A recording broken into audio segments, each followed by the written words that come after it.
கர்த்தருக்கு ஸ்தோத்திரம். கர்த்தருக்கு ஸ்தோத்திரம். நம்ம வாசிப்போம் மத்தேயு 17ஆம் அதிகாரம் 20ஆம் வசனம். மத்தேயு 17ஆம் அதிகாரம் 20ஆம் வசனம்.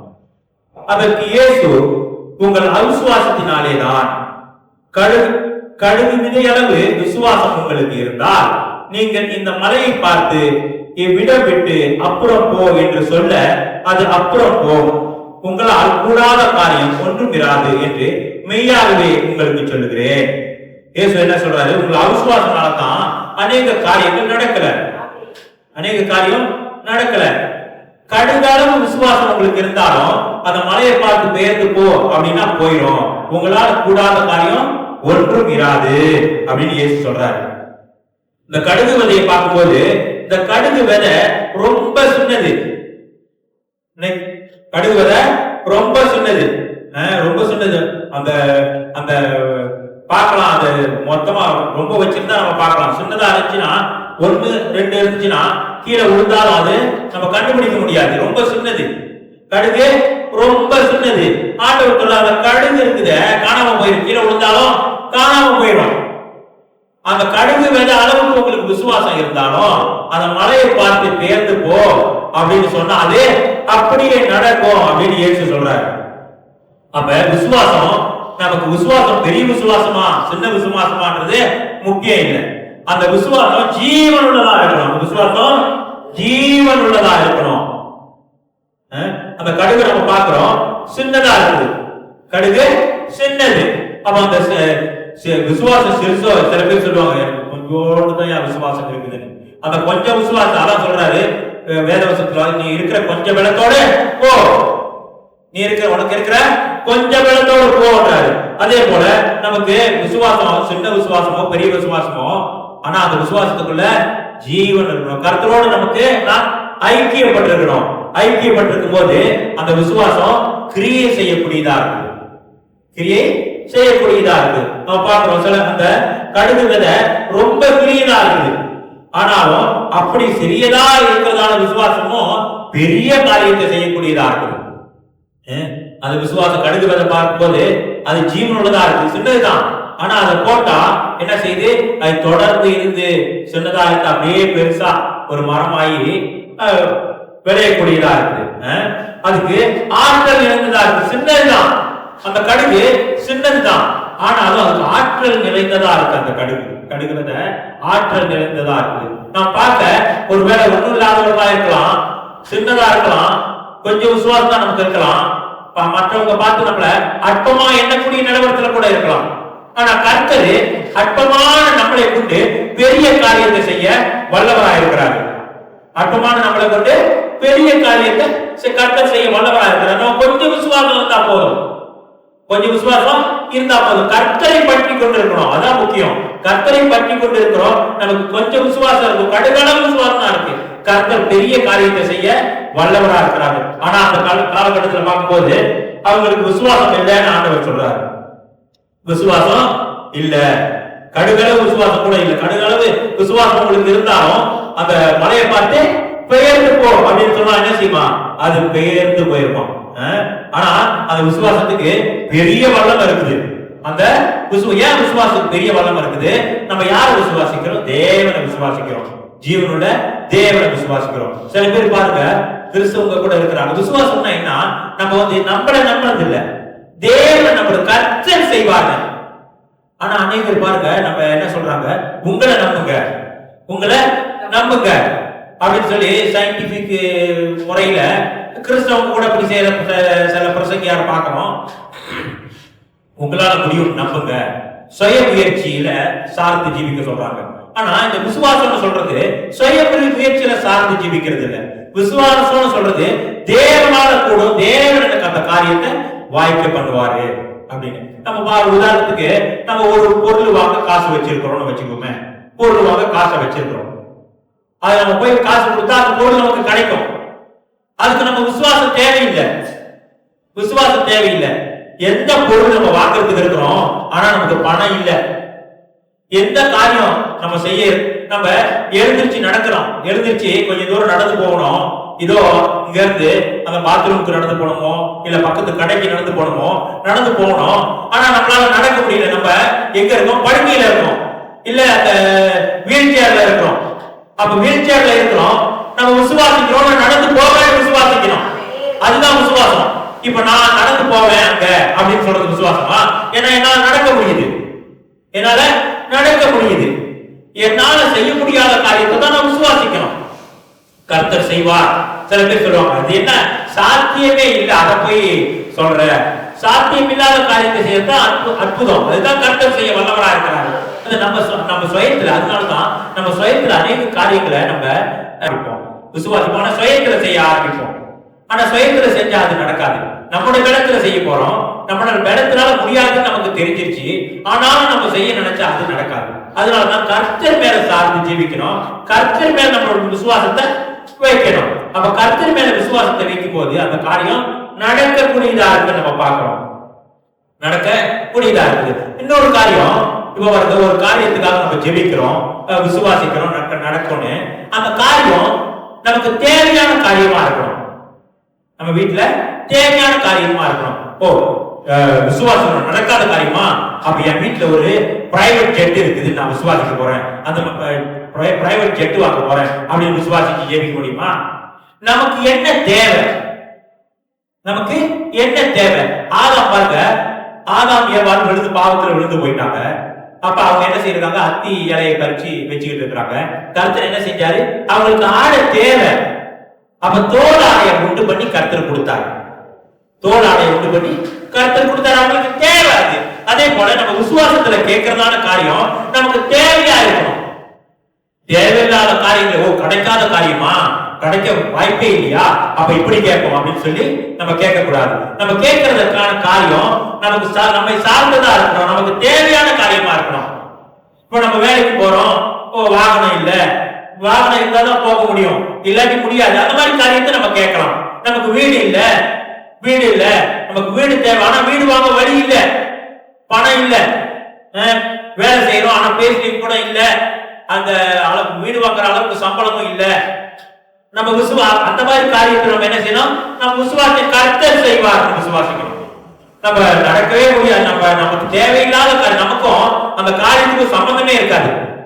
அந்த மாதிரி காரியத்தை நம்ம விசுவாசிச்சு, அதனாலதான் அநேக பேரு விசுவாசிச்சு கேட்கறாங்க, விசுவாசிச்சு கேட்கிற நடக்கும்னு சொல்லி அது அவங்களுக்கு சம்பந்தம் இல்லாத காரியத்தை கேட்பாங்க. சம்பந்தம் இல்லாத காரியத்தை கேட்டா கிடைக்குமா? கிடைக்காது. நமக்கும் அந்த காரியத்துக்கும் சம்பந்தம் இருக்கணும், நமக்கு தேவையா இருக்கணும். முதலாவது அந்த காரியம் நமக்கு தேவையா இருக்கணும். நம்ம வாசிப்போம் எபிரேயர் 11ஆம் அதிகாரம் 6ஆம் வசனம்.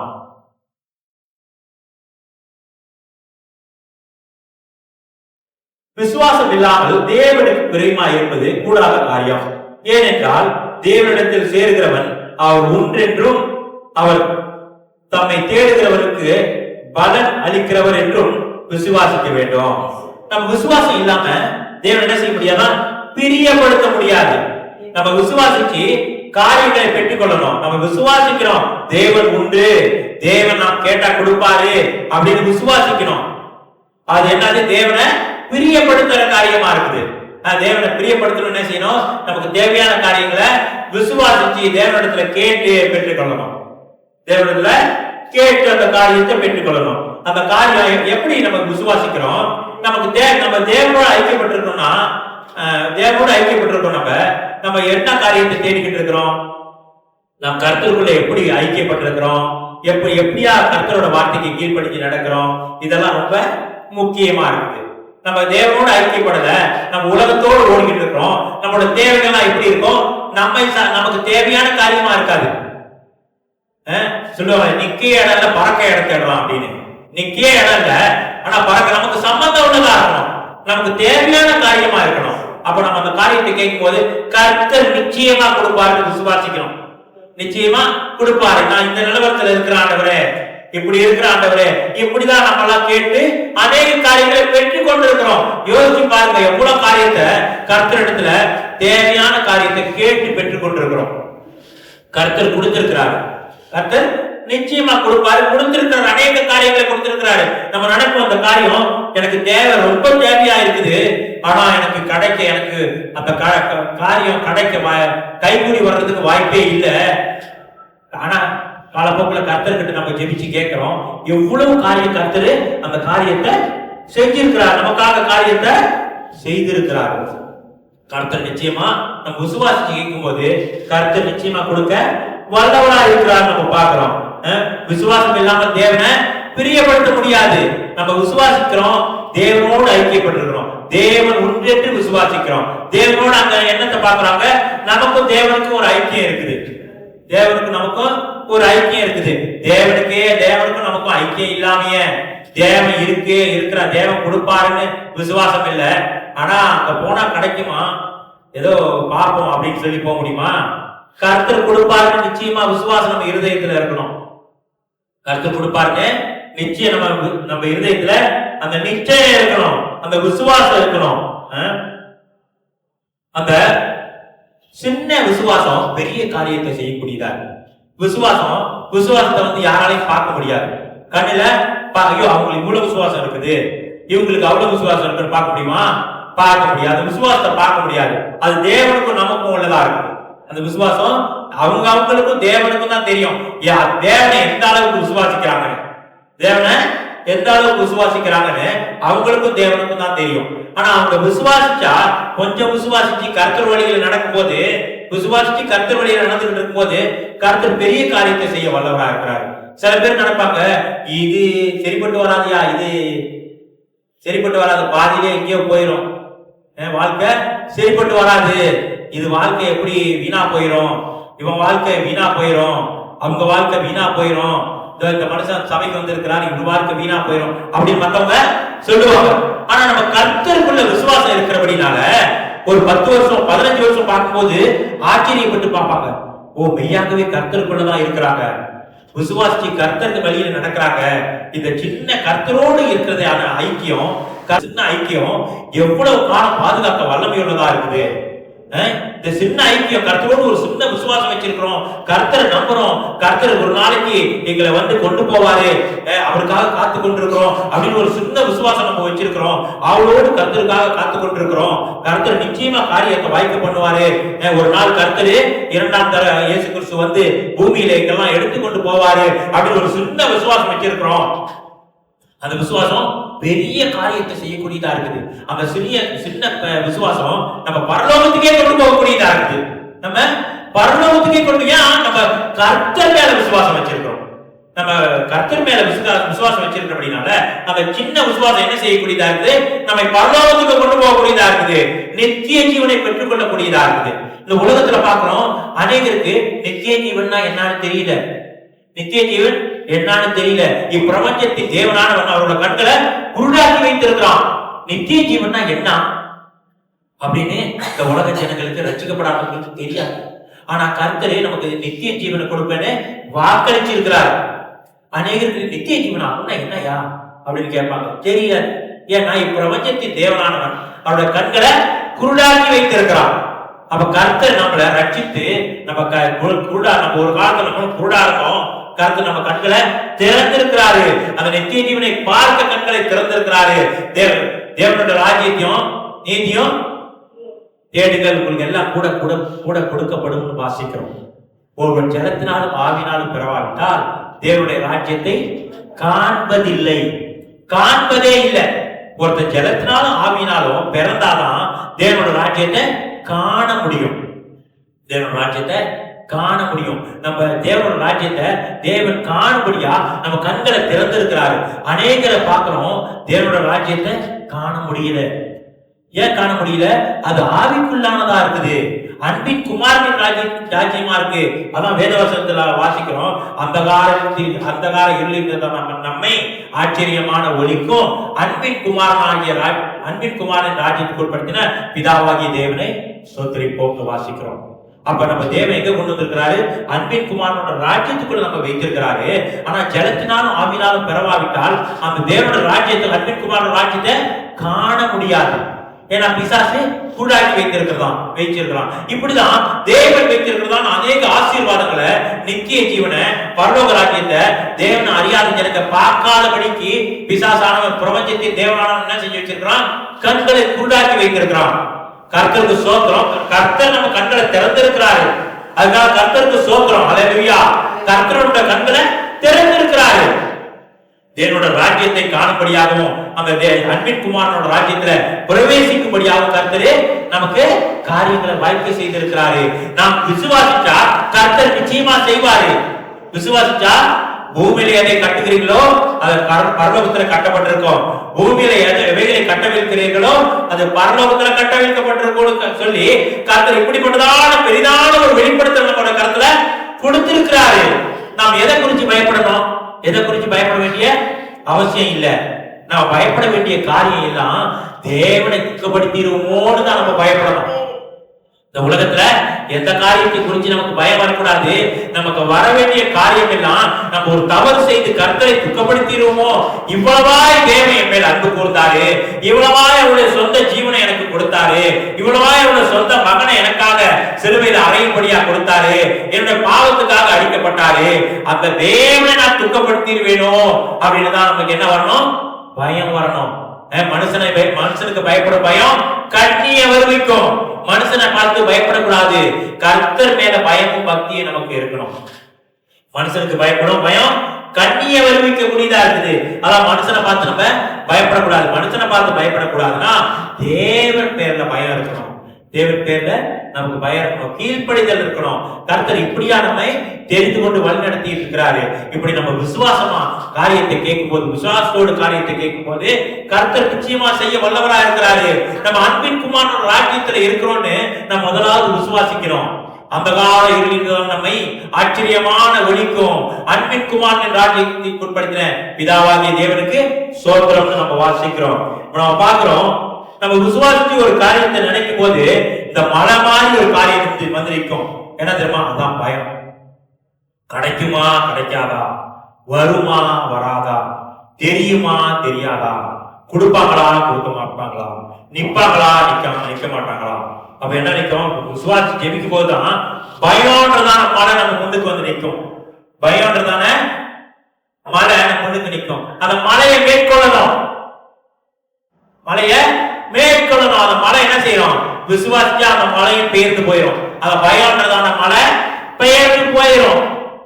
நம்ம ஜெபிக்கும் போதுதான், நம்ம விசுவாசிச்சு ஜெபிக்கும் போதுதான் செஞ்சுதான பாவம்லாம் கண்ணு முன்னால வரும், செஞ்சுதான தவறு முன்னால வரும். அதான் நம்ம என்னத்துக்கு பயப்படணும்? எதுக்கும் பயப்படக்கூடாது. நம்ம கர்த்தரை தவறு செய்து பாவம் செய்து கர்த்தரை துக்கப்படுத்திடுவோமோ பயம் நம்முடைய ஜீவியத்தில் இருக்கணும். அப்படிப்பட்டதான பயம் நமக்கு இருக்கும்போது நம்ம என்ன செய்ய முடியும்? விசுவாசித்து காரியங்களை கர்த்தரிடத்தில் பெற்றுக்கொள்ள முடியும். இன்னொரு காரியம் வியாதி. இந்த வியாதின்னு சொல்ற காரியம் அது பயத்தை உண்டாக்கக்கூடியதா இருக்குது. எனக்கு சுகம் கிடைக்குமா கிடைக்காதா? பாருங்க, விசுவாசம் சொல்றதுக்கு ஒண்ணு இருக்குன்னா அது வியாதி தான். விசுவாசத்துல மேற்கொள்ளக்கூடியதா இருக்குது. விசுவாசத்துல மேற்கொள்ளக்கூடியதா இருக்குது. நம்மளால முடியல, நடக்க முடியல, வீல் சேர்ல போய்கிட்டு இருக்கிறோம். வீல் சேர்ல போய்கிட்டு இருக்கிறோம். ஒரு மனுஷன் நல்லா நடக்க வேண்டியது அவசியமா இல்லையா? அவசியம். எல்லாவற்றிலும் ஆத்மா வாழ்வது போல் எல்லாவற்றிலும் வாழ்ந்து சுகமாயிருந்து ஆண்டவர் சொல்லி இருக்கிறார். வீல் சேர்ல இருக்கிறான், அவன் நடந்து போக வழியில டாக்டர் சொல்லிட்டான், உள்ளுக்கு எலும்பு உடஞ்சு போச்சு, உன்னால ஒண்ணும் செய்ய முடியாது, நடக்க முடியாது. ஆனா நம்ம விசுவாசிக்கிற தேவை, நம்ம நடக்க வேண்டியது அவசியம். அதனால கர்த்தர்கிட்ட கேட்கும் போது, விசுவாசிச்சு கேட்கும் போது கர்த்தர் என்ன செய்வாரு? நடக்க உதவி செய்வாரு. நாம் விசுவாசிக்கிறோம். விசுவாசிச்சு காரியத்தை கர்த்தர்கிட்ட கேட்கும் போது, தேவையான காரியத்தை கேட்கும் போது கர்த்தர் கொடுப்பாரு.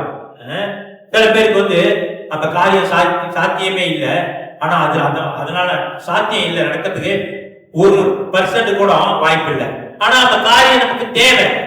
அப்படி இருக்கும்போது என்ன நினைப்பாங்க? நடக்காதியா, அந்த காரியம் நடக்காது, அந்த காரியம் நடக்கவே நடக்காது, அப்படித்தான் நினைப்பாங்க. அந்த காரியத்துக்காக ஜெபிக்கிறதுக்கும் ஆவியானவர் தூண்டுதல் இருந்தாலும் நம்ம மாம்சம் என்ன செய்யும்? அதுக்கு ஜெபிக்காத, அது நடக்காது, அதுக்கு ஜெபிக்காது, அது நடக்காது. மாம்சம் என்ன செய்யும்? தடை பண்ணக்கூடியதா இருக்கு. அதான் மாம்சத்தின் படி நடவாமல் ஆவியின் படி நடங்க ஆவியானவர் என்ன சொல்றாரோ அதன்படி கீழ்ப்படிச்சு நடந்தா காரியம் வாய்க்கும். மாம்சத்தின்படி நடவாமல் ஆவியின்படி நடக்க. ஆவியின்படி நடக்கிறவன் தேவனுக்கு பிரியமா இருக்கிறான். மாம்சத்தின்படி நடக்கிறவன் தேவனுக்கு பிரியமா இல்லை. தேவனுக்கு பிரியமா இல்லைன்னு பார்க்கிறோம். நம்ம தொடர்ந்து வாசிப்போம். சகரியா 4:6. சகரியா 4:6. அப்பொழுது அவர் செருபாபேலுக்கு சொல்லப்படுகிற கர்த்தருடைய வார்த்தை என்னவென்றால், பலத்தினாலும் அல்ல பராக்கிரமத்தினாலும் அல்ல, என்னுடைய ஆவியினாலே ஆகும் என்று சேனைகளின் கர்த்தர் சொல்லுகிறார். பலத்தினாலும் இல்ல, பராக்கிரமத்தினாலும் அல்ல, என்னோட ஆவியினால கூட. தேவ ஆவியான நமக்குள்ள வாசம் பண்ணி இருக்கிறாரு. பரிசுத்த ஆவியானவரே நமக்குள்ள வாசம் பண்ணி இருக்கிறாரு. பலத்தினால பெரிய பராக்கிரமசாலியா போனாலும் இல்ல, ஒண்ணு எப்படி போனாலும் இல்ல, பெரிய பெரிய பயங்கரமான கவசத்தை போட்டு போனாலும் இல்ல, ஆனா ஆவியானவர் நமக்குள்ள இருக்கிறாரு. அவர் இருக்கிறபடினால நம்மால கூடும். பெரிய பர்வதமே நீ எம்மாத்திரம் செருபாபேலுக்கு முன்பாக நீ சமபூமியாவாய். தலைக்கால்களை அவன் கொண்டு வருவான். அதற்கு கிருபை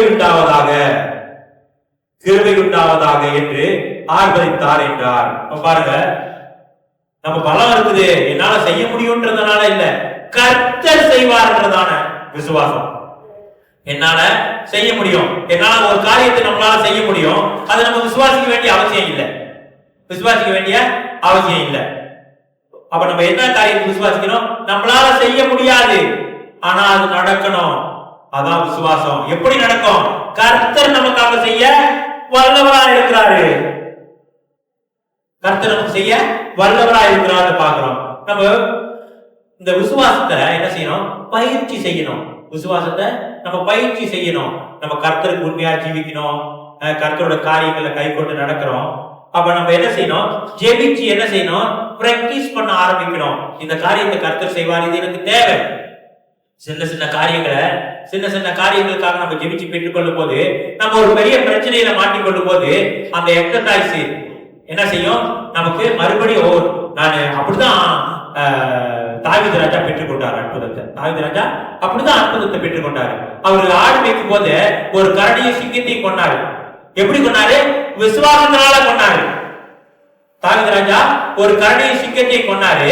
எப்படி கொண்டாருன்னு கேட்டா விசுவாசத்தினால கொண்டாரு. அவர் சாதாரண பொடியன். அப்ப அப்பயே என்ன செஞ்சிட்டாரு? இந்த விசுவாசத்தை ட்ரெயின் பண்ண ஆரம்பிச்சிட்டாரு. விசுவாசத்தை அபியாசப்படுத்த ஆரம்பிச்சாரு. தாவீது ஒரு ஆடு மேய்க்கிறவனா இருக்கும்போது அந்த விசுவாசத்தை என்ன செஞ்சாரு? ட்ரெயினிங் பண்ண ஆரம்பிச்சாரு, அபியாசப்படுத்த ஆரம்பிச்சிட்டாரு. அப்ப பெலிஸ்தர் வரும்போது ஏற்கனவே சிங்கத்தையும் கரடியையும் கொண்டிருக்கிறாரு. அந்த விசுவாசம், அவர் பயிற்சி பண்ணதான விசுவாசம் அந்த கோலியாத்தை கொல்ல முடியுதா இருந்துச்சு. அதே போல நம்ம பிரச்சனை இல்லைன்னு போட்டு மனம் போல ஜீவிச்சுக்கிட்டு இருக்க கூடாது. சின்ன சின்ன கர்த்தருக்காக சில காரியங்களுக்காக விசுவாசிச்சு ஜெபிக்க ஆரம்பிக்கணும். பிள்ளைகள் ரட்சிப்புக்காக ஜெபிக்கலாம். நடக்காதெல்லாம் காரியம் எல்லாம் சொல்லுவான், அதெல்லாம் நடக்காதியா, அதெல்லாம் நடக்காது. என்ன பிள்ளைங்க குடும்பம் நீங்க ரட்சிக்கப்பட்டீங்க, உங்க குடும்பம் ரட்சிக்கப்படல, என்ன சொல்லுவான்? அதெல்லாம் முடியாது. ஆனா விசுவாசிக்கணும். கர்த்தர் செய்வார். கர்த்தர் குடும்பத்தை ரட்சிப்பார். உங்களை ரட்சித்த ஆண்டவரே உங்க குடும்ப மகள் மனைவி எல்லாத்தையும் ரட்சிக்க கர்த்தர் வல்லவரா இருக்கு. அதான் விசுவாசம். உங்களுக்கு பார்க்கறதுக்கு ஐயோ அது நடக்காதியா, நான் ரட்சிக்கப்பட்டுட்டேன், என் குடும்பம் ரட்சிக்கப்படாது, ஆனா ரட்சிக்கப்படுற நிலவரத்துலயும் இல்ல, அவங்க இப்படியா ஜீவிச்சுக்கிட்டு இருக்கிறாங்க, உலகத்தை ஒட்டி ஜீவிச்சுக்கிட்டு இருக்கிறாங்க, வாய்ப்பு இல்லை நினைக்கலாம். ஆனா அந்த காரியத்தை கர்த்தர் செய்ய வல்லவரா இருக்கிறாரு. நம்மளால ஒன்றும் செய்ய முடியாது, ஆனா கர்த்தர் செய்வார். அதான் விசுவாசம். நம்ம முடியாது அதுன்னு நினைக்கிறோம் பாத்தீங்களா? அந்த காரியத்துக்கு ஜெபிக்கணும். இது சாத்தியமே இல்லை நினைக்கிறேன், அந்த காரியத்துக்கு ஜெபிக்கணும்.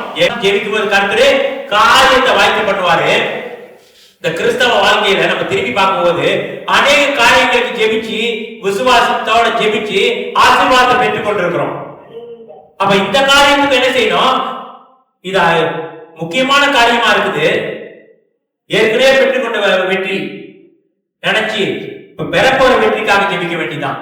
கர்த்தர் நீ ஆண்டவரே இப்படிப்பட்டதான சூழ்நிலையில இருந்த ஆண்டவரே, இப்படிப்பட்டதான கஷ்டத்துக்குள்ள போயிருந்தேன், நீங்க தான் உங்க இடத்துல உண்மை நோக்கி பார்த்தேன், நீங்க என்ன பாதாள குழியில இருந்து தூக்குனீங்க, உண்மை நோக்கி பார்த்தேன், என்ன தூக்கி எடுத்தீங்க, ஒரு பரிசுத்த வாழ்க்கை எனக்கு கொடுத்திருக்கிறீங்க. இது இதோ எனக்கு முன்பாக ஒரு பர்வதம் மாதிரி ஒரு பெரிய மலையை போல, ஒரு பெரிய கருப்பான மேகம் போல ஒரு பிரச்சனை நின்றுகிட்டு இருக்கு ஆண்டவரே, இதையும் நீங்க நான் விசுவாசிக்கிறேன், நீங்க செய்வீங்க ஆண்டவரே சொல்லி ஜெபிக்கும் போது கர்த்தர் என்ன செய்வாரு? நிச்சயமா அந்த காரியத்தை வாய்க்க பண்ணுவாரு. நமக்கு கொஞ்சம் விசுவாசமா, பெரிய விசுவாசமா, சின்ன விசுவாசமா இல்ல, நமக்கு இந்த விசுவாச காரியத்தை பயிற்சி பண்ண ஆரம்பிக்கணும். கர்த்தர் மேல நம்பிக்கையா இருக்கணும், கர்த்தர் மேல நம்பிக்கை உள்ளவர்களா இருக்கணும். அதுதான் ஆண்டவர் இந்த கடுகை குறிச்சு சொல்றாரு. கடுகு ரொம்ப சின்னது, ஆனாலும் கர்த்தர் என்ன செய்யறாரு? இந்த கடுகை குறிச்சு சொல்றாரு. கொஞ்சம் விசுவாசம் இருந்தா போதும், ஆனா கர்த்தர் மேல நம்பிக்கையா இருக்கிறோம், கர்த்தர் மேல நம்பிக்கையா இருக்கும். கர்த்தர் செய்வார். இந்நாள் வரைக்கும் நடத்தின தேவன் இனிமேல் நடத்த வல்லவரா இருக்கிறாரு. இவ்வளவு பிரச்சனைகள் இருந்து என்னை கொண்டு வந்த தேவன். அதான் இஸ்ரவேல் ஜனங்களுக்கு விசுவாசம் இல்லை. ஆண்டவர் 10 வாதையை கொண்டு வந்து அந்த எகிப்தியருக்கு 10 வாதையை கொடுத்து விடுதலையாக்கி கொண்டு வந்த தேவனுக்கு செங்கடலுக்கு அந்த பார்வோனுடைய சேனைகளுக்கு தப்புவித்து கொண்டு போக முடியாதா? விசுவாசம் குறைவு, அவங்களுக்கு விசுவாசம் இல்லை. ஆண்டவர் 10 வாதையை கொடுத்து இஸ்ரவேல் ஜனங்கள் அற்புதத்தை அடையாளம் ஓக்கிய பீத்தினாலும் பலத்த கரத்தினாலும் அவங்களை விடுதலையாக்கி கொண்டு வந்தாரு. கொண்டு வந்த ஆண்டவர் முன்னுக்கு செங்கடல் இருக்குது, பின்னால பார்வோனோட சேனை இருக்குது. இஸ்ரவேல் ஜனங்க என்ன செய்யறாங்க? அவிசுவாசம். மோசே, ஏன் மோசே எகிப்துல கலவை இல்லையா? இங்கேயே எங்களை சாவடிக்க போறியா வனாந்தரத்துல? அதனாலதான் கொண்டு வந்தியான்னு கேட்கிறாங்க. விசுவாசம் இல்லை. இதுவரைக்கும் கொண்டு வந்த ஆண்டவரே இனிமேல் என்னை கொண்டு வர வல்லவரா இருக்கிறாரு அப்படின்னு சொல்ல முடியல. ஆனா மோசேவுக்கு அந்த விசுவாசம் இருந்துச்சு. மோசேயோட விசுவாசத்தை கொண்டு கர்த்தர் என்ன செஞ்சாரு? பெரிய காரியத்தை செஞ்சாரு. மோசேயோட விசுவாசத்தை கொண்டு கர்த்தர் பெரிய காரியத்தை செஞ்சாரு. நம்ம பார்க்கிறோம். நமக்கு கடுகளவு விசுவாசம் இருந்தாலே போதும், கர்த்தர் அந்த காரியத்தை செய்வாரு. இந்த வருஷம் கர்த்தர் விசுவாசித்த அநேக காரியங்களை, ஆவிக்குரிய காரியங்களை பெற்றுக்கொள்ளும்படியா கர்த்தர் இந்த வருஷத்தை 2026 கர்த்தர் நமக்கு கொடுத்திருக்கிறாரு. இந்த விசுவாசியத்தை பயிற்சி பண்ணுவோம். கர்த்தர் பெரிய காரியத்தை செய்ய வல்லவரா இருக்கிறாரு. நம்ம அநேக காரியங்கள் இருக்குது. நம்ம கர்த்தருக்கு பிரியமா ஜீவிச்சு கர்த்தரோட வழிகள்ல நடந்து நமக்கு தேவையான காரியம், அந்த காரியத்துக்கு நமக்கும் ஐக்கியம் இருக்கணும். அந்த காரியம் நமக்கு தேவையான காரியமா இருக்கணும். அந்த காரியம் உகந்ததா இருக்கணும். அந்த மாதிரி காரியங்கள் நம்ம கேட்கும் போது அந்த காரியத்துக்கு நமக்கு சம்பந்தம் உள்ள காரியமா இருக்கணும். கர்த்தர்கிட்ட கேட்கும் போது கர்த்தர் நிச்சயமா செய்வாரு. இந்த வருஷத்துல கர்த்தர் நமக்கு விசுவாசிச்சு அநேக ஆவிக்குரிய ஆசீர்வாதங்களை பெற்றுக்கொள்ளும்படியா கர்த்தர் இந்த வருஷத்தை நமக்கு கொடுத்திருக்கிறாரு. கர்த்தருக்கு ஸ்தோத்திரம். கர்த்தர் நம்மோடு பேசி இருக்கிறாரு. இன்னும் கர்த்தர் நம்மை தொடர்ந்து நடத்தணும். அதுக்காக ஸ்தோத்திரம் பண்ணுவோம்.